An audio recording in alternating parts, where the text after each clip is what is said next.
Bienvenidos a un nuevo análisis. Hoy vamos a tocar un tema que, creo que nos afecta a todos. Esa sensación de que nuestro ordenador, esa herramienta que usamos a diario, no acaba de funcionar para nosotros. Totalmente. A veces es lento, otras veces es incómodo.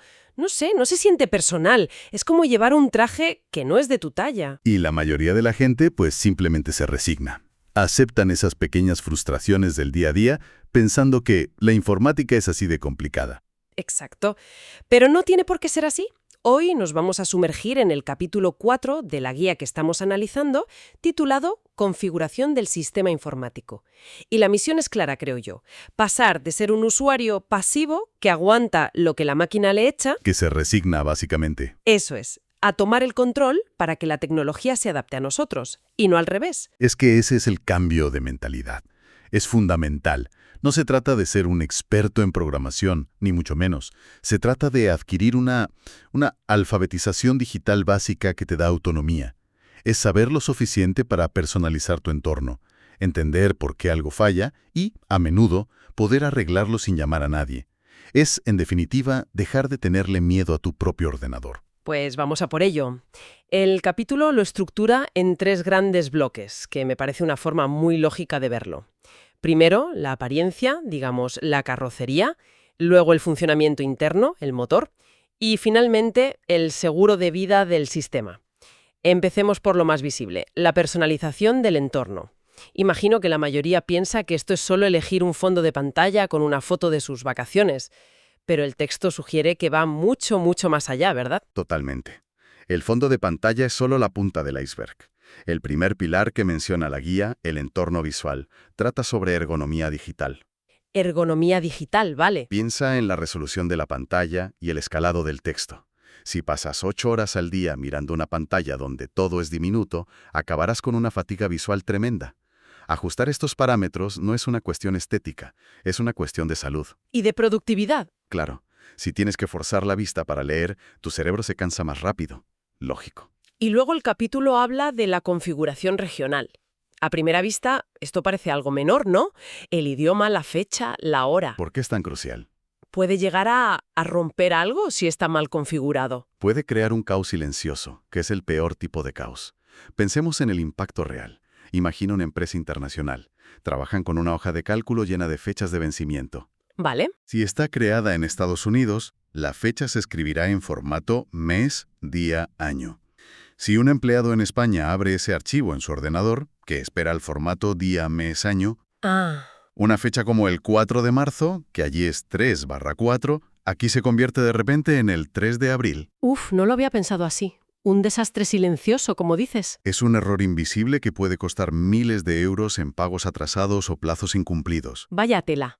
Y supongo que algo parecido pasa con la moneda o la distribución del teclado. Exacto. Que el sistema sepa si usas comas o puntos para los decimales es vital para cualquier cálculo.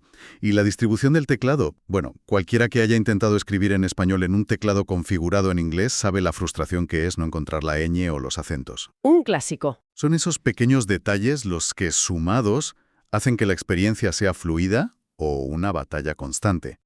Entendido. El tercer pilar de la personalización son los periféricos. Ratón y teclado. He visto a gente, sobre todo en el mundo de los videojuegos, obsesionada con la velocidad del puntero, los DPIs del ratón. ¿Es a esto a lo que se refiere la guía? Se refiere a eso, pero también a mucho más. Para un diseñador gráfico, la precisión milimétrica del puntero es su herramienta de trabajo. Así que ajustar la velocidad y la aceleración es fundamental. Para un jugador, la velocidad de respuesta. La diferencia entre ganar o perder. Justo. Pero si salimos de esos nichos, esto tiene una importancia capital en la accesibilidad. ¿A qué te refieres con accesibilidad? Pues, piensa en una persona con dificultades motoras o temblores en las manos. Para ella, un doble clic puede ser una tarea imposible si el intervalo de tiempo es demasiado corto. Claro. O puede que pulse una tecla 2 veces sin querer. Windows tiene opciones de accesibilidad, como las sticky keys o el ajuste del retraso de repetición de tecla, que se configuran precisamente aquí. Permiten que estas personas puedan usar el ordenador de forma cómoda y eficaz. Así que no es solo para gamers, es para hacer la tecnología inclusiva. Queda clarísimo. Se trata de que el ordenador se adapte a las necesidades de cada persona, sean las que sean. Y para quien nos escucha y quiera empezar a explorar esto, ¿son opciones que están muy escondidas o son fáciles de encontrar? Afortunadamente son muy accesibles. El capítulo lo explica bien. Para lo visual, basta con un clic derecho en el escritorio y elegir personalizar. Para la región y el idioma, todo está en configuración y luego en hora e idioma. Vale. Y para el ratram y el teclado, en configuración, dispositivos. Son 3 rutas que cualquiera puede explorar en 5 minutos y que tienen un impacto inmediato. Perfecto. O sea, ya hemos pulido la carrocería. Pero, ¿qué pasa cuando la experiencia se estropea no por algo que vemos, sino por algo que de repente deja de funcionar? La webcam no se enciende antes de una reunión importante o el sonido desaparece. Ahí ya no basta con cambiar el fondo de pantalla, supongo. Ahí hay que abrir el capó y mirar el motor del sistema, ¿no? Exacto. Y ese motor, o mejor dicho, el panel de control del motor, es lo que la guía llama el administrador de dispositivos. Me gusta describirlo como la torre de control del aeropuerto de tu ordenador. Torre de control, me gusta. Supervisa todas las comunicaciones entre el sistema operativo y cada pieza de hardware que conectas. La tarjeta gráfica, la impresora, el ratón, todo. Y según el texto, aquí es donde entran en juego los famosos drivers o controladores. La guía usa una analogía que me ha parecido brillante, la del traductor. Es la mejor analogía que existe, de verdad. Imagina que tu sistema operativo, Windows, habla perfectamente español. Ahora compras una tarjeta de sonido de última generación fabricada en Corea y solo habla coreano. ¿No se entienden? No se entienden.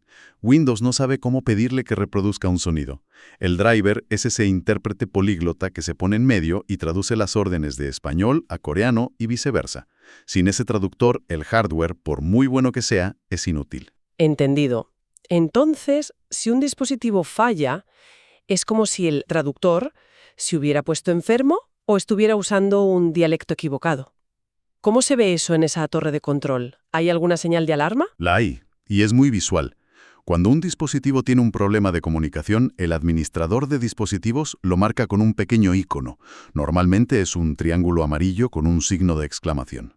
Ah, sí, lo he visto alguna vez. Esa es la señal universal de que aquí pasa algo. Puede ser que el driver esté desactualizado, que se haya corrompido o que esté en conflicto con otro dispositivo. Y en ese caso, la solución suele ser actualizar el traductor, el driver. Aquí la guía advierte de un error muy común. ¿Cuál es el mayor peligro a la hora de buscar drivers? El mayor peligro es la impaciencia. Mucha gente, al ver el problema, busca en Google driver para y el modelo, y hace clic en el primer resultado. Lo que haríamos todos, vamos. Claro. Y a menudo esos resultados llevan a páginas no oficiales llenas de publicidad, que te ofrecen programas optimizadores que, en el mejor de los casos, no hacen nada. Y en el peor, te instalan software malicioso, malware. Uf. La regla de oro es simple. Los drivers se descargan siempre de la página web oficial del fabricante del dispositivo. Ese es un consejo de seguridad fundamental. Y para llegar a este administrador, la guía menciona un comando, devmgmt.msc. Suena un poco intimidante, la verdad. Es un atajo para usuarios más avanzados o administradores de sistemas. Pero hay una forma mucho más sencilla, que es igual de rápida. Haces clic con el botón derecho del ratón sobre el botón de inicio de Windows. ¿Vale? En el menú que aparece, una de las opciones es directamente Administrador de dispositivos, sin necesidad de memorizar ningún comando. Mucho más amigable, sí. El capítulo también hace una mención rápida al administrador de impresión. Debo confesar que he tenido ese momento de pánico de enviar por error un documento de 100 páginas a la impresora. Es ahí donde se puede cancelar esa orden desesperada. Jaja, es exactamente para eso. Y para mucho más.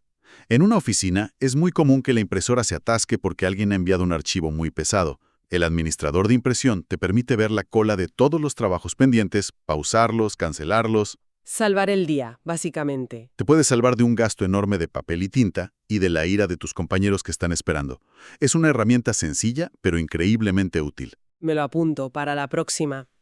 Hablando de salvarse de situaciones desesperadas, hemos visto cómo ajustar la apariencia y cómo gestionar el motor.